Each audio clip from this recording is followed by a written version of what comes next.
focus. Ideate, innovate, enable.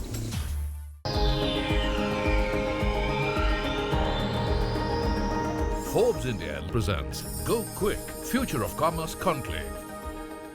Hello and welcome to Forbes India presents GoKwik, Future of Commerce Conclave, a gathering of visionaries poised to unravel the evolving landscape in e-commerce, digitalization, and shifting customer expectations. I'm your host for the evening, Swati Shahi. Now, India is shining bright on the global map of e-commerce and has witnessed remarkable growth and transformation in the recent years. The future of commerce is being carved by technological innovation, unique vision, and experiential evolution. Through this conclave today, Forbes India and GoKwik aim to shape the next chapter of commerce where industry pioneers will share their unparalleled insights, providing a comprehensive exploration of the dynamic forces shaping the future of commerce. To that effect, ladies and gentlemen, may I please now invite on stage Hari Chandan Arakali from Forbes India to provide more insights on Future of Commerce Conclave through his welcome address. On behalf of Forbes India, I welcome you all for the Future of Commerce Conclave in partnership with GoKwik. Many of you know about GoKwik already, I'm sure, that Chirag Taneja, Ankush Talwar, and Vivek Bajpai started, even as the COVID pandemic was hitting us, which makes their achievements thus far that much more impressive, providing the technology underpinnings to help many, many D2C brands and e-commerce sellers succeed. In my view, they're emerging as a strong tech company with a deep understanding of how commerce is changing in this country, which has helped them bring to fore innovations in both realms. So with this backdrop, we hope to bring you a set of engaging conversations here today. We hope you'll all have an intellectually stimulating evening. Welcome once again, and thank you so much. And now, ladies and gentlemen, to deliver the opening address, I would like to invite the man who loves to understand how societies work and evolve with time. He has seen the world of commerce from both sides, as a brand and as an enabler. He deeply believes and roots for India's unfolding momentous role in the global commerce landscape. Please welcome on stage Chirag Taneja, co-founder and CEO, GoKwik. We all love to believe that commerce is just about a transaction wherein you exchange money for goods and services. So it's just not about doing a transaction. Commerce is very, very large. It plays a very important role in the whole evolution of our society. I would go on to say that commerce encompasses dream of an entrepreneur, hard work of a worker, and aspiration of a consumer. It is the heartbeat of progress. In my view, it's the center of evolution. Which takes me to, at least our space, what is not going to change if we start to think about or start to imagine the future? What is not going to change? I think we believe that there are three important things which haven't changed, which have stayed tested, true test of time, are not going to change. One is wider selection at best prices. This is not going to change. Consumer is never going to say that, okay, I want less catalog, I want this at a higher price. So that's never going to happen. A seamless experience, consumer will always go for a better experience, removal of friction points. So that's not going away. And we've seen that all technologies typically solve for this point. And point number three, I think, is consumers will always want everything to be quicker.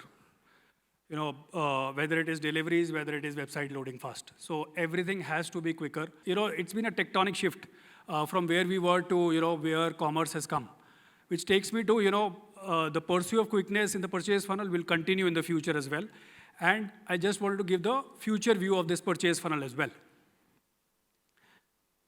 If you look at it that, today we are shopping an influencer-led awareness models. Tomorrow, AI is going to take over, wherein you will have avatars and they are going to create content and are going to create awareness. Similarly, metaverse is going to become reality. It has already become a reality in gaming.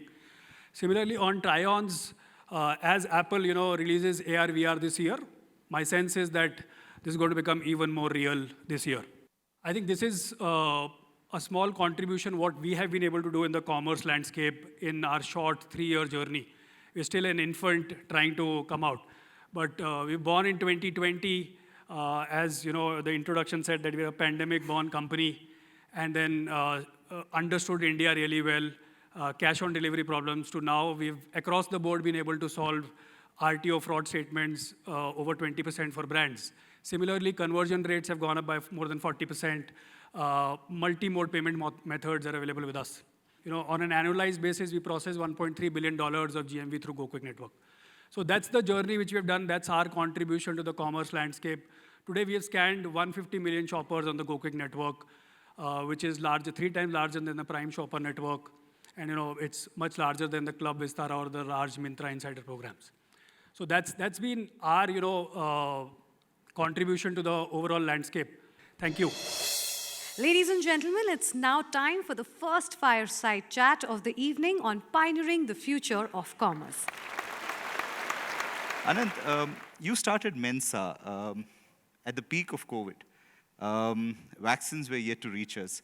What prompted you to start Mensa, and what did you do right, or maybe what did you not do that led to Mensa's success today? Look, I started in 2021, and the reason to start actually was I used to be in Myntra and then MedLife. In Myntra, we had built out a reasonably large private brands business. I think there's a massive opportunity in India because India is mostly unbranded. So if you think about the third wave of e-commerce, there's a massive opportunity to build brands from India, but build brands for them globally as well. So in fashion, beauty, and home, there are less than, call it 30, 35 brands which are over 1,000 crores in revenue, online or offline. So there's a massive opportunity to build brands very differently. Second, it's very easy to start a brand in India, very hard to scale a brand in India. I think starting a brand and getting it to the first 20, 30 crores is relatively easy. Getting it to the next 200 and then the 1,000 is very, very hard and requires different skills. So thought that would be interesting to bring. Ganesh, you've been in the ecosystem for, I think, close to 3 decades now. You know, amidst all of this, what's happening with the funding winter and the layoffs that are happening, what are your thoughts on India's business startup ecosystem, and how have you seen it sort of evolve over the last 3 decades? The whole scenario has changed. I still remember 2011 when we were looking at growth story, we said e-commerce is going to be the future because Flipkart had raised money at around $100 million valuation. People had started using credit card online. They had to push for cash on delivery. So we said, yeah, that's going to work. But what's really good is, I would say, democratization of commerce. Cool, thank you so much. Thank you. I would like to now invite Nick Sharma, CEO, Sharma Brands, who is joining us virtually from the US since he couldn't make it in person. How do you think the global DTC market has evolved over the years? And what's been the role of digitization on that front? From multiple players, it's been evolving. Obviously, from a technology barrier standpoint, I think the barrier to entry goes down quite a bit, which allows more people to contribute and more people to launch a brand, put it out there, and really start selling direct to consumer. So there's a lot of platforms that are coming out that are making it also easier to go cross-border and international. But at the same time, I think that everybody using a mobile phone, everybody being familiar with how to check out online or using some sort of one-click checkout, it's obviously lowering the barrier to entry globally for anybody to be in direct to consumer. On that note, thank you so much, Nick, for joining us from US.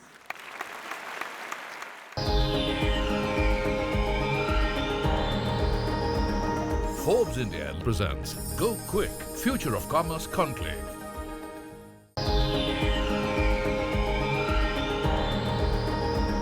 Forbes India presents GoKwik, Future of Commerce Conclave. The intricacies of social commerce and life commerce are redefining the e-commerce experience. And to further elaborate on the trends and shifting consumer behavior in the commerce landscape, may I please invite Neha Bhotra from Forbes India to moderate the session. Manish, what has your experience been? You've been selling skincare products for about 10 years. So where do your sales mostly come from? Is it from platforms like Nykaa, Amazon, or do you have people actually coming to the D2C platform directly and making a purchase? So majority of our sales comes on marketplace. We demand generate from D2C. Obviously, the spillovers cross-pollinate into marketplace as well as offline. But strategically point of view is marketplaces are a chunk of our business. So Gaurav, how do you think artificial intelligence is actually redefining the shopping experience? Or rather, what potential does it have in the coming years to actually mark a big shift about the touch and feel, the fragrance, and of course the experiential part of it that you mentioned? Probably there was a time when pager was used in US in masses. It never took off in India because we as a technology, we as a country moved faster to the mobile phones than to sticking to an older technology. Similarly, 4G से ज़्यादा आज की date में we have a 5G network in India, and India is the fastest growing. Similarly, I feel probably we may not end up into a influencer-led commerce or a social commerce very heavily. We may directly end up to artificial commerce where it will be a personalized recommendation. There will be a lot of cross-bundling and all those things that will start happening. Consumer loyalty, is that something you see in terms of brand stickiness? How do you ensure that you have that on your platforms? Prashant. Yeah, I think for us it's because we focus largely on fashion and lifestyle. I think despite the category being potentially a touch and feel category, a lot of it goes back to, do you have product differentiation, do you have design differentiation? And maybe the first time a Gen Z or a millennial consumer is giving you the right to play, the right to win will only happen when there is repeat happening, right? So irrespective of which channel you're selling on, whether it's D2C, whether it's Myntra, whether it's Ajio, Flipkart, I think the repeat behavior will only happen when you focus on the consumer value prop, the product differentiation, and not just focus on marketing for the sake of marketing. Priyanka, do you want to add to that? I think with all this funding and startups coming up, and there's so much action happening in the field for entrepreneurs, I think we tend to forget that ultimately we're building businesses. And all of us, I'm sure, here are here to build generational businesses out there, right? And the fundamentals are basically what build your business, and ultimately, the brand is, of course, the first part of that. So, like Prashant said, why do you exist? Do you have a differentiation? Do you have a point of view? Do you have enough people who love you? And are people willing to buy you again, right? Those are fundamentals. No matter how you're selling online, offline, whatever it is, that is really, really important. Thank you so much, Prashant, Priyanka, Manish, and Gaurav, for being a part of this discussion. Thank you. Well, ladies and gentlemen, moving on from one interesting session to another exciting fireside chat on a venture capitalist guide to e-commerce success. Get us going, Ashish. Let me start with you. Can you think aloud about your assessment of where you think we are today in India as an e-commerce market? And then we can dive into where we are headed. I would say we are thrilled at how the ecosystem has grown and where we expect it to be in the next few years. Taking a step back, if you think of e-commerce in the context of retail in India, penetration of e-commerce is still 5%. US has, give or take, 17, 18 points of penetration. China is at 27, 28 points of penetration. So there's tremendous growth in just the penetration expected for e-commerce in India. It's quite likely we'll get to the US levels, maybe we'll get to China levels of penetration. The second thing we are observing, which is very interesting, is that there is new models of e-commerce that are coming out almost every few years. So wave one of e-commerce was what we call the 1P model, where if you're a retailer, you will buy goods, you will do all logistics, shipment, payments, etc. on your behalf for consumers. We saw the evolution of that model to a 3P model or the marketplace model, where you will have lots of retailers or lots of merchants whom you would provide a marketplace platform for, but then you would still provide logistics and payments and stuff like that. I get that with a company like GoKwik, you would have been able to look at the pedigree of the founders, look at the sort of sophistication of the idea and of the technology that they were articulating and so on.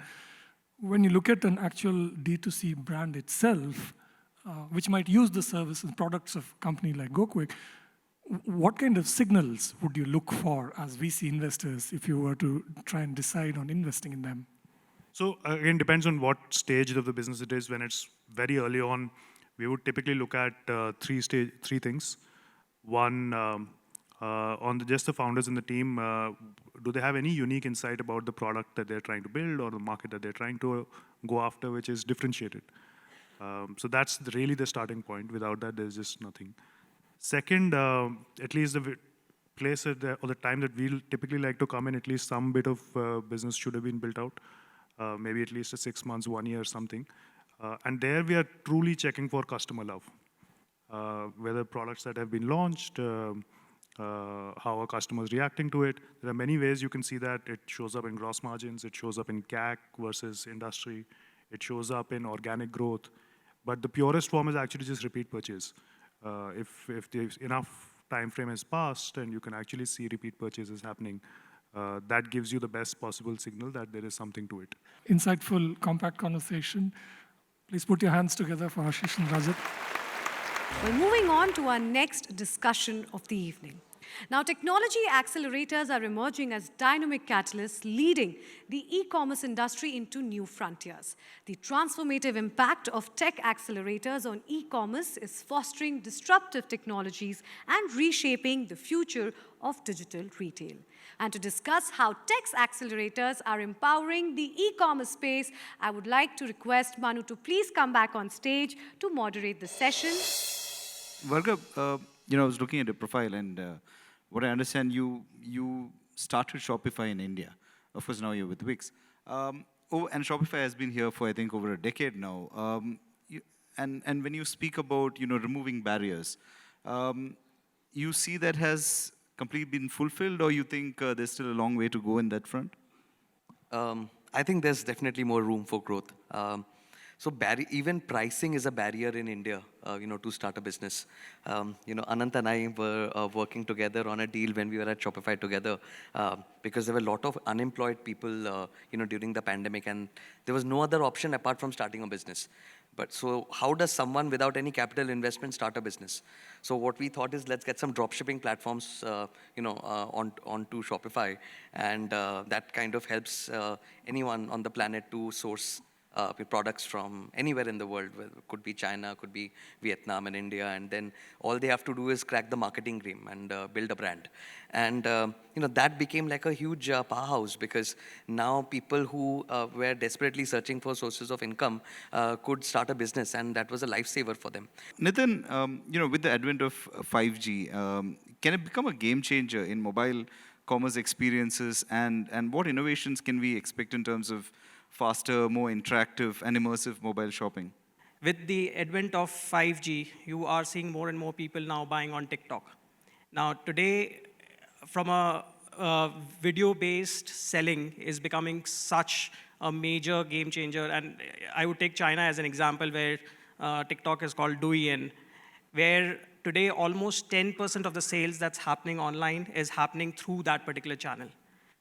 Similarly, there's another piece which is coming up, which is called as the gaming, where gaming is becoming another piece of business where people are selling their products through the gaming experience. And these are all being possible through the 5G technology, which is there from a mobile standpoint.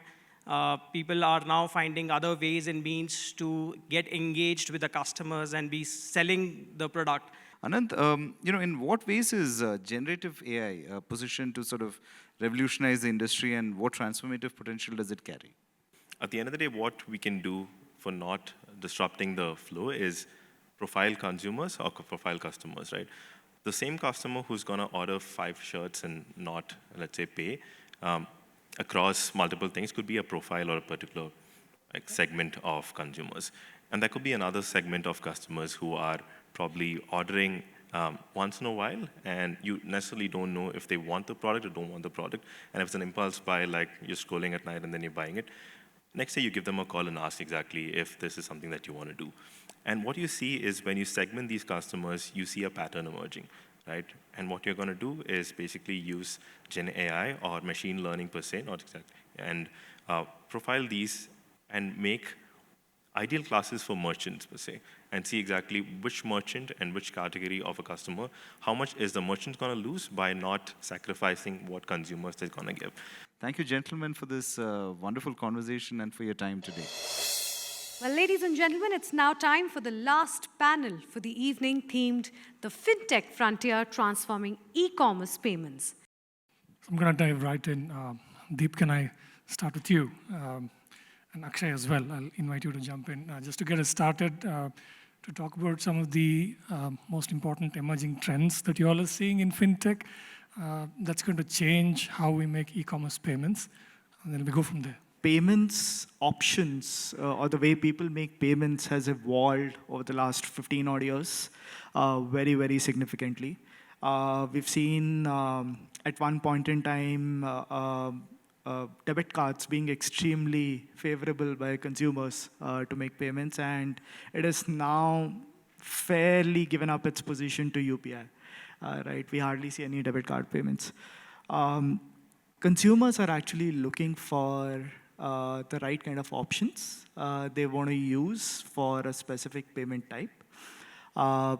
And I think over the next 3 to 5 years, specifically in the D2C space, the kind of consumers who are coming into the ecosystem, the more on the tier 2, tier 3 sort of ecosystem. And I expect a lot of them to start off with UPI bank account-based payment, but evolve into credit-based payment methodologies as we move forward. I actually second that. If you think about what happened in the last 5 years, I think UPI largely has become so ubiquitous, it's become second nature to all of us in how we do transactions. But while that was happening, I've had the opportunity to see this from close quarters on what happened to credit cards growth, right?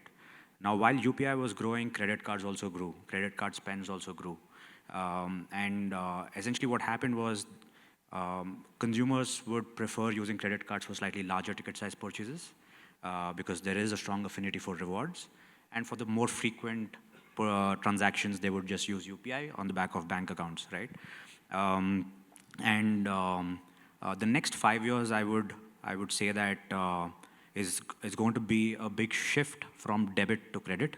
Okay, Antriksh, I think the rise of ONDC has really caught everybody's imagination, just like UPI did a little while back. From a payments perspective, can you give us sort of a quick primer on what the interplay between ONDC and a company like GoKwik and a digital-first brand, what does this interplay look like to you? In ONDC, we are not really focusing on the core payment rails like UPI, where you do like real-time transfer of value, in this case, money. We are actually building an additional layer on top of that. So our initial focus is credit, like how do we democratize credit, right? The one way to go is standardization, like standardization of process, standardization of technology. I want to attempt a very quick rapid fire to all three of you. Credit card or BNPL? Credit card. Credit card? Credit card. Okay. I'm sure you all get the sense of where the experts are coming from. Thank you all for being very patient with us.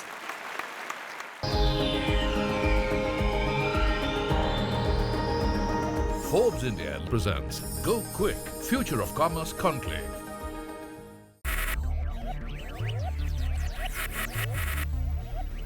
Focus, ideate, innovate, enable.